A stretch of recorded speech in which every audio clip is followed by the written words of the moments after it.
up, YouTube? Finally back.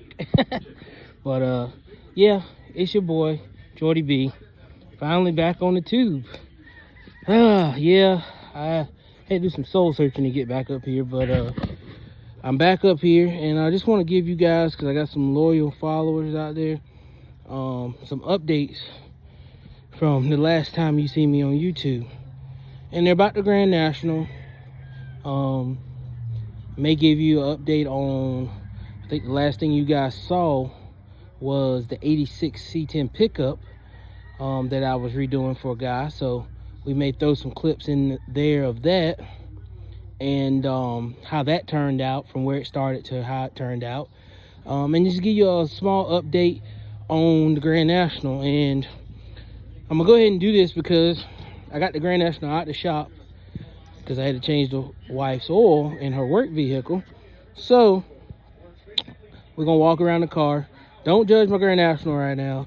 She is filthy.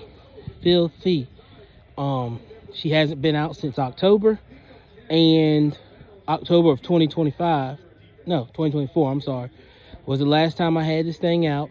And it got a few upgrades, and I'm gonna walk around and I'm gonna show you what we done and what happened. So let me get this thing turned around. All right, so for people who have never been on my channel, this is my 1986 Buick Grand National.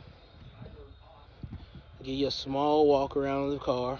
Like I said, don't judge it right now. It's filthy. It's been in the shop. It's had cover on and off. It hasn't been washed since 1st of October. So don't mind the dirtiness. Some of you guys may say, oh, no, it's bad to me. But we've also had some snow here in Eastern Carolina. Ooh, look at my truck. Rough. But anyway, so this is it. This is my setup, V6. This is a GM 4.3 turbo. My rendition of a sci-tie setup, or if you guys don't know what sci-tie is, Typhoon, Cyclone, that was made from like 91 to 93, I think. But do your research if you don't know. But this is my rendition of that with a little bit of factory added upgrades. Vortec heads, SS cam, which is the HO cam, and it has a turbo on it. Aftermarket marine intake that's been refabbed because they don't come with that on it, this on it.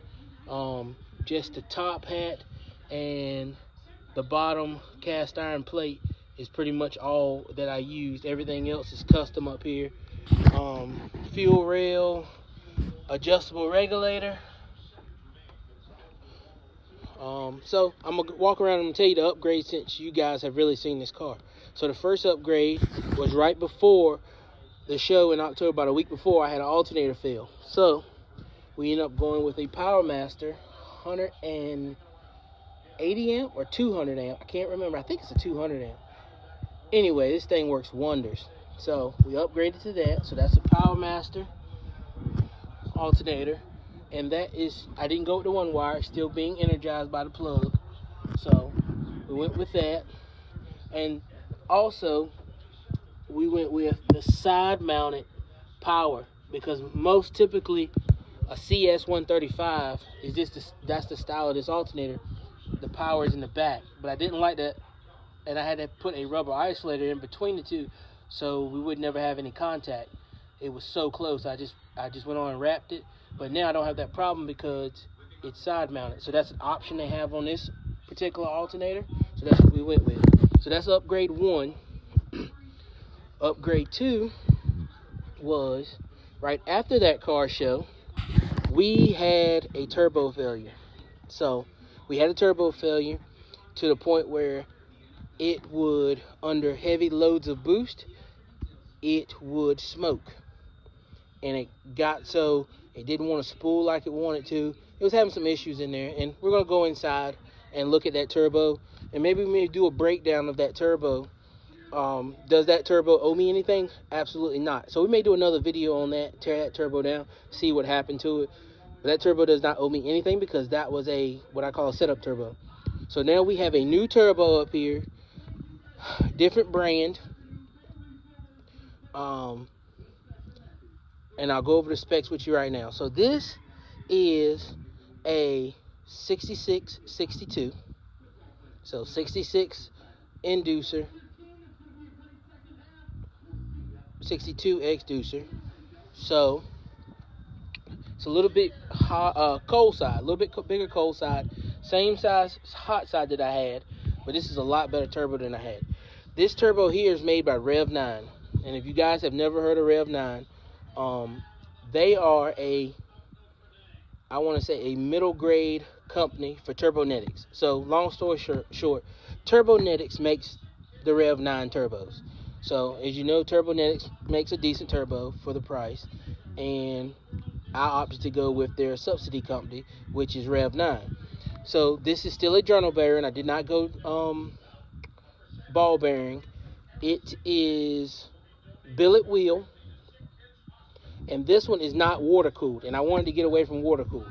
There's absolutely nothing wrong with water cooled, guys, so let me start there. But it made my setup a lot cleaner.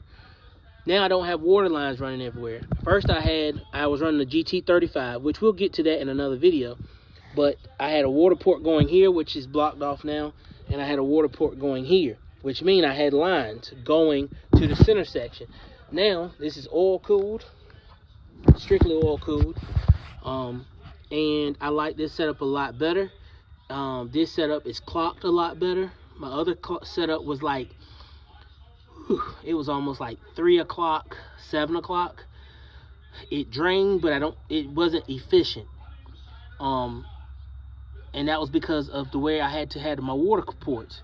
So with this, I have a true 12 and 6 o'clock, as you can see from here, 12 and 6, and it runs down back to the pan from that line right there.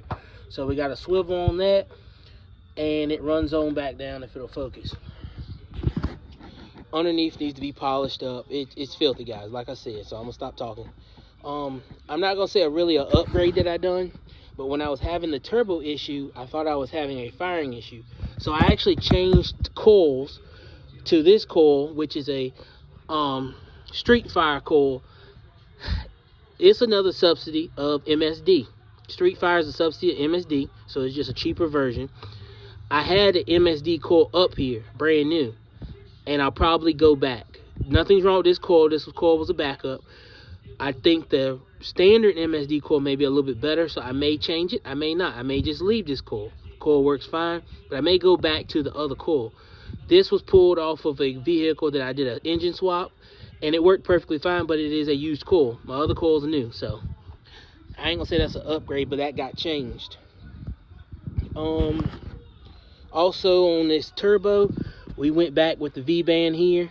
The last time I had to do the exhaust, the downpipe, he did some funky stuff and I didn't like it. So we went back V-band, and you can disattach it from here. Now this right here is gonna get swiveled all the way underneath the bottom, and you won't see it. So you'll just see shiny stainless. I don't know why I did it like that. I just should have went on and done it. I was rushing. But I can just swivel that, loosen it up, swivel it down, and it'll be on the bottom, and you won't see nothing but smooth, seamless pipe off the top. Alright, so that's pretty much under the hood. You guys do know, if you didn't know, this car is a flex fuel car that I still have not tried E85 in, but everything is set up, computer set up for it. This car has a mega squirt system in it, which is the micro squirt, which is I would say the entry level to aftermarket ECUs. Perfect for what I do with this car, but it's got a ton of features, guys, so don't count it out. But car is on flex fuel. Now moving to the inside, I've only did one addition to the inside, and guys who haven't seen my car, like I say, it's dirty, but needs to get cleaned up. But the only addition that I done, I don't know if you guys even know, I think I done that, was I upgraded wide bands, and I also put a electronic fuel pressure sensor in here. So that's the wide band that I upgraded to. I think it's a MTX2 Innovative Motorsports. I upgraded that, and then I went to what brand is this? Racing Max Speed pressure gauge. It can read oil, it can read water, it can't read water pressure. It can read oil, it can read boost pressure, or it can, what I'm using it for, it can read fuel pressure. You can actually do two different things. As you see these buttons here, it'll display here and here. I just use this for fuel. I have gauges for everything else in this car, so I just needed fuel. I want to be able to see fuel, and fuel is one of the big things you want to see when you got running a boosted setup, so, or a nitrous setup. You want to have fuel pressure. But that's the only upgrade I did there. Oh, I'm sorry. Inside, this box right here, I created this box. I did some research and I made my own. I'm not even gonna say the name because I don't want to get copyrighted or anything like that. It makes my windows faster. So that's complete custom. And I will show you guys how fast my windows are now.